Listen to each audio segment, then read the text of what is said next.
over lunch, I think the members have also heard how the U.S. Secretary of Defense, Pete, reinforced the U.S. commitment to this part of the world and the U.S. commitment to want to work with the various countries and military forces in this part of the world. And I think the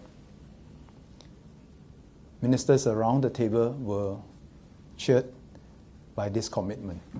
But of course, I think everyone is looking forward to the next step where we translate this commitment into tangible actions.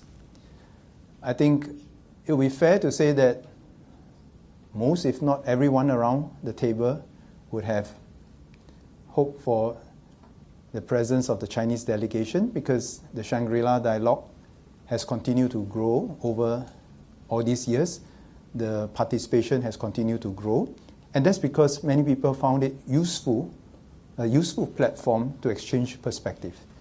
Now, we may not always agree with one another on all issues, but that's not the most important point.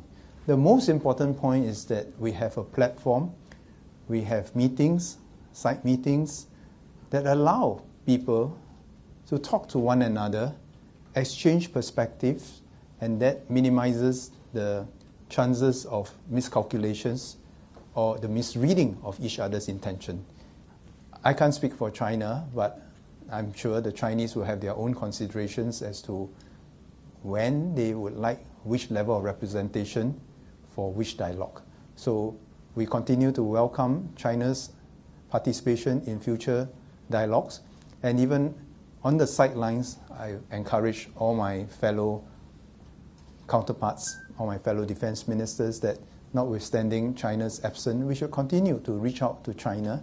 And I'm sure China, in its own time, will also want to reach out to the rest of the world, because I think it's important for all sides to try to reach out to one another, to better understand one another,